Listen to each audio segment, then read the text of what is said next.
The question I'm going to try to answer tonight is how can educational experiences shape our lives? So now you might ask yourself, why should I care about this? How does that affect me? And what even do universities have to do with that?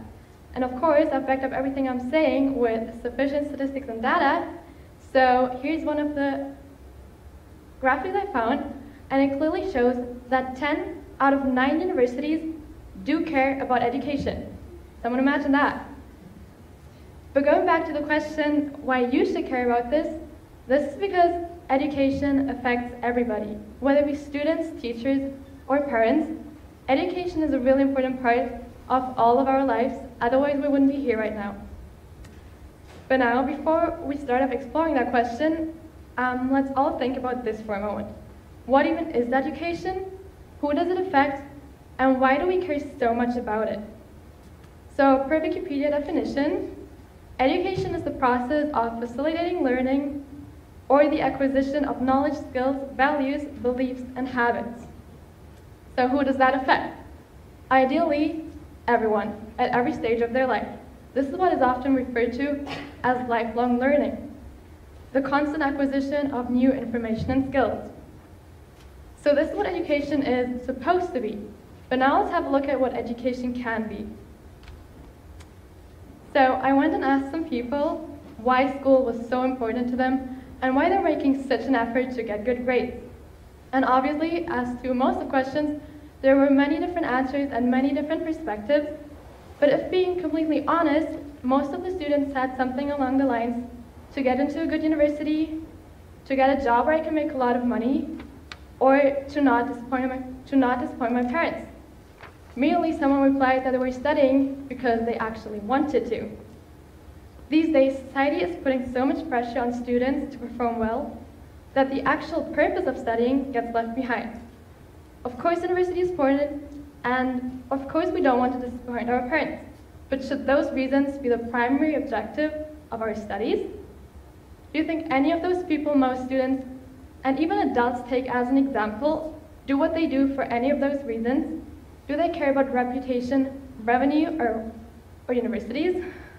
Do Steve Jobs, Bill Gates, and Elon Musk, are they who they are because of their studies and because they study a lot and always get good grades?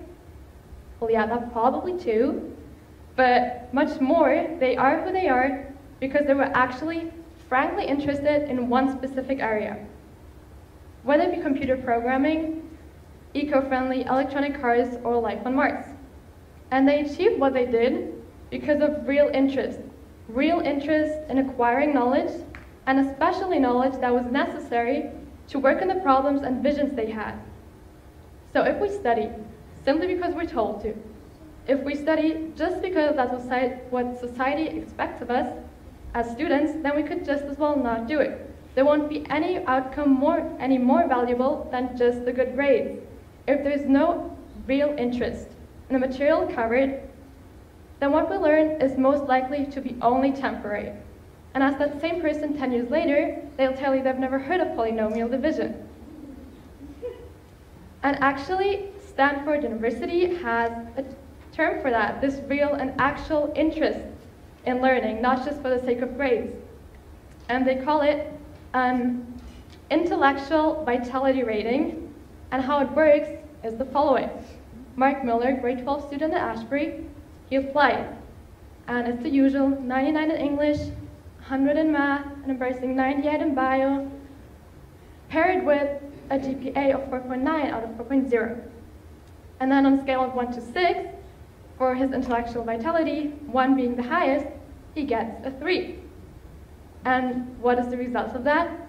Obviously, parents going crazy and scheduling a tutor session so that Mark can improve his mediocre grades. Now, what does that little story teach us? It teaches us something really important, and that is that there's no point in studying if we ourselves don't see a deeper meaning behind it. But now that we know where the first issue lies, what else can influence the results we see from the education we receive? So I'm from Germany and schooled there in Bavaria, where we surprisingly don't just drink beer all day, is really different. Co-curriculars aren't seen as a part of school life.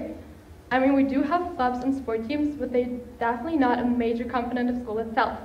People can't choose to drop math or any other basic subject as they move into junior and senior year, and the range of classes we have is also vastly different. Whereas here we have classes like computer science and sociology. In Germany, we have chem, physics, and bio, all mandatory in at least grade 9 and 10.